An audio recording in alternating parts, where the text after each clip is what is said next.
Não é novidade para ninguém que o ministro Flávio Dino sempre foi um amante da política, tanto que deixou a magistratura e acabou se lançando candidato a deputado federal e deu início ali à sua vida como legislador.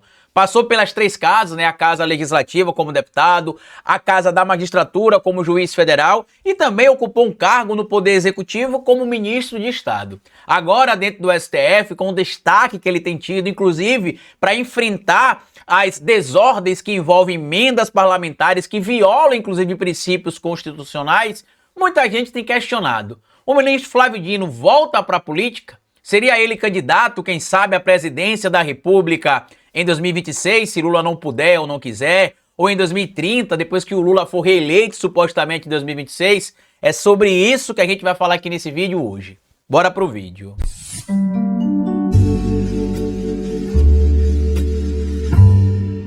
Não é novidade para ninguém que o ministro Flávio Dino é um amante da política. Ele ama tanto a política que deixou a magistratura federal quando ele era juiz federal para poder ingressar na carreira como legislador, sendo eleito ali, inclusive, inicialmente ao cargo de deputado federal, depois reeleito, disputou a eleição, inclusive, lá no estado de onde ele é originário, né, o estado do Maranhão, depois foi eleito governador, em 2022 foi eleito senador da República, foi nomeado para ser ministro do governo do presidente Lula e depois foi indicado para a vaga do STF. E antes, inclusive, de o Dino ocupar a vaga como ministro do STF, muita gente cogitava a possibilidade de o Dino ser um sucessor do presidente Lula. O motivo? Ele lidava muito bem com os ataques que os bolsonaristas faziam contra ele sabia rebater de forma correta, era debochado na medida exata, não ultrapassava nem para mais nem para menos, além de dominar o discurso público no que diz respeito ao campo político e também dominava o discurso público no que diz respeito ao campo jurídico.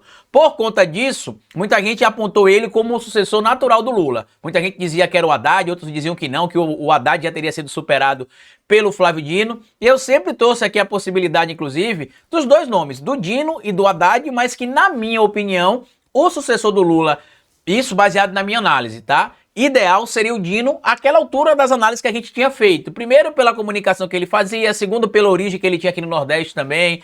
Terceiro, por saber dialogar bem com as massas. Quarto, por conseguir entender ali como é que se comunica utilizando as mídias sociais. E quinto, por saber como rebater ali os bolsonaristas na medida certa, entre o limite do debochado de forma exagerada e do debochado de forma necessária.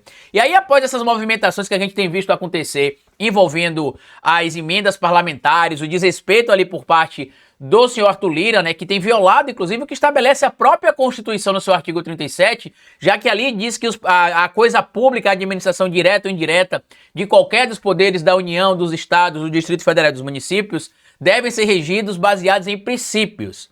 Entre esses princípios estão os princípios da impessoalidade, moralidade, legalidade, publicidade e eficiência. Ou seja, ele pode utilizar as emendas parlamentares, os parlamentares sem problema nenhum, porém é obrigatório, não é opcional, da publicidade e a rastreabilidade para a aplicação dessas emendas parlamentares. O ministro Dino bloqueou mais de 4 bilhões em emendas, tudo isso porque veio à tona um esquema recente envolvendo o tal rei do lixo, que inclusive a prisão dele ali, as investigações no torno dele, tem um potencial de virar uma nova Lava Jato, e a gente espera que esta Lava Jato faça tudo correto, diferente da Lava Jato anterior. E aí muita gente começou a falar sobre o Dino ser candidato ou não ser candidato. E aí um material publicado aqui na coluna do Guilherme Amado, lá no Platô BR, no estado de Minas, traz o seguinte: Flávio Dino voltará para a política. A dúvida é quando? Em torno do Dino aposta em saída do STF até mesmo antes de 2030, se necessário. Quem está perto de Flávio Dino não tem dúvida de que o ministro do Supremo voltará para a política. A dúvida é se será em 2030 ou antes. Dino continua, segundo essas fontes, disposto a disputar o pós-Lula, o que, se a saúde do presidente permitir, acontecerá apenas ao fim de um eventual quarto mandato. Mas caso surja um vácuo de nomes para disputar 2026, diante de uma eventual desistência ou impossibilidade de Lula para disputar um novo mandato, a avaliação é que Dino pode antecipar esses planos. Dino não queria ter ido para o STF, seu plano era permanecer no governo, ganhar protagonismo e ser o nome da sucessão. plano abortado por decisão de Lula de colocá-lo lá no Supremo Tribunal Federal. Carlito, essa fala faz sentido? Faz completo sentido. Eu mesmo já defendi, inclusive, essa tese aqui mais de uma possibilidade, de uma oportunidade. Disse que eu acreditava, sim, na volta do Dino à política, quem sabe em 2030, né? Porque ele já teria a idade para se aposentar, não de forma compulsória, mas para se aposentar do STF e voltar para a vida política. E tem um material que foi publicado na coluna do Thales Faria, lá no UOL, no dia 14 de dezembro de 2023, que traz isso aqui, ó. Em despedida, Flávio Dino sugere a subordinados que devem voltar à política. E olha o que diz o trecho aqui do texto do Flávio Dino. Eu vou me esforçar muito nessa nova etapa da vida, que eu espero que não seja a última, porque sou um otimista. 75 anos estão logo ali. Se o presidente Lula diz que com 78 anos ele está jovenzinho, por que não eu? Nessa nova etapa, é claro que eu vou me esforçar muito para honrar muito o carinho, a confiança de vocês e honrar o Maranhão, que é de fato um local muito especial da minha vida, porque tudo iniciou lá, tudo se dá a partir dali e tudo se dá em razão do meu compromisso com o nosso estado, sobretudo com a população mais carente, os que mais precisam. Em outro momento ele disse o seguinte: claro que gosto muito da política, vou ter que dar um jeito de arrumar micaretas, porque ele disse que ele ia tentar ali fazer algo para se desvincular da política, já que ele estaria agora no cargo de ministro do STF. Aliados, inclusive, próximo ali do Flávio Dino, já tinham dito lá em 2023, ainda em novembro, para Andréa Sadi, que descartava o vai e volta do Dino para a toga, dizendo que não acreditava que o Dino assumiria a toga e voltaria para a política. Só que a gente precisa lembrar que o Dino era juiz federal, deixou a carreira de magistrado federal para concorrer ao cargo de deputado federal. Então, para mim, tá claro que o amor do Dino é pela política. Ele gosta, evidentemente, do direito, ele é um amante, claro, né, das leis, mas tá claro a veia que o Dino tem em relação à própria política. Aí estão pegando, inclusive, um trecho dessa entrevista que ele deu em 2022 para Jennifer Goulart e para Alice Cravo, para dizer que se ele voltar para a política, ele estaria passando por cima de uma coisa que ele mesmo disse. Por quê? Ele foi perguntado se voltaria para a política, ele disse o seguinte: Dino garante que não retornará à política se for indicado ao STF. Seria uma decisão definitiva ou será? Sei lá. Ou seja, ele estava dizendo ali que não é definitivo, que poderia não ser definitivo. Tanto que tá aqui, ó. Se um dia talvez eu fosse para o Supremo Tribunal Federal e pensasse em retomar a política, haveria uma premissa de que eu usaria a toga para ganhar popularidade. Isso eu não farei, ou seja, usar a toga para ganhar popularidade. Ou faria, jamais. Seria uma decisão definitiva. Ou será, sei lá.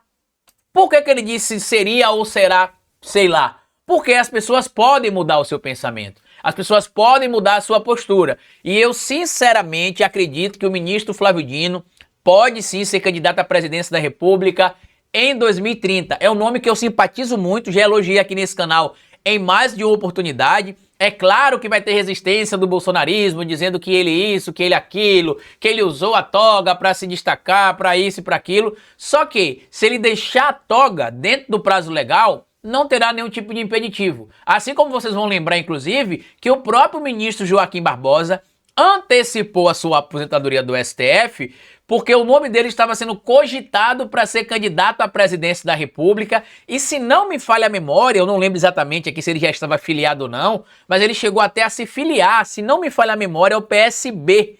Não tenho certeza exata que posso estar passando informação incompleta ou incorreta. Então, se eu encontrar a informação correta, bota no comentário fixado. Mas se não me falha a memória, ele chegou a se filiar ao PSB. Deixa eu olhar logo aqui, inclusive. Joaquim Barbosa se filia ao PSB. Deixa eu ver aqui, viu? PSB anuncia a filiação de Joaquim Barbosa. Tá aqui em 2018, aqui, ó. PSB anuncia a filiação de Joaquim Barbosa, ex-presidente do Supremo Tribunal Federal. Ele foi relator do processo do mensalão. Em julho, o PSB define se terá candidato à presidência. O partido diz que Barbosa deve viajar pelo país e espera que apareça nas pesquisas eleitorais. Inclusive, algumas pesquisas chegaram até a ser feitas ali antes, evidentemente, de um período legal, de um período eleitoral, com o nome dele ali, tá? E ele teve um nome cogitado para ser candidato à presidência da República. Então, não vejo nenhum impeditivo para que ele seja candidato ou o próprio Flávio Dino. É um nome que eu simpatizo, é um nome que eu apoio e, sinceramente, ficaria muito feliz se o ministro Flávio Dino fosse candidato à presidência da República em 2030. Acho que ele é um nome muito forte, muito carismático e que entende, inclusive, como é que utiliza a comunicação direta com as massas, com as redes sociais e como é que enfrenta o bolsonarismo e o neofascismo atualmente. Lembra você que se você quiser colaborar com o nosso trabalho, tá aqui o nosso QR Code, você pode fazer um Pix de qualquer quantia que você achar que é importante para ajudar a manter o nosso trabalho aqui. Se você não conseguir fazer a leitura do nosso QR Code, você pode digitar o nosso endereço de Pix, que é esse que aparece aqui embaixo, o historiadoroficial@gmail.com. A gente tem divulgado pouco o Pix aqui nas últimas semanas, mas se você puder colaborar, eu agradeço bastante, já que tudo isso que você vê aqui existe de forma independente e graças ao apoio de vocês. Grande abraço e até o nosso próximo encontro. Tchau!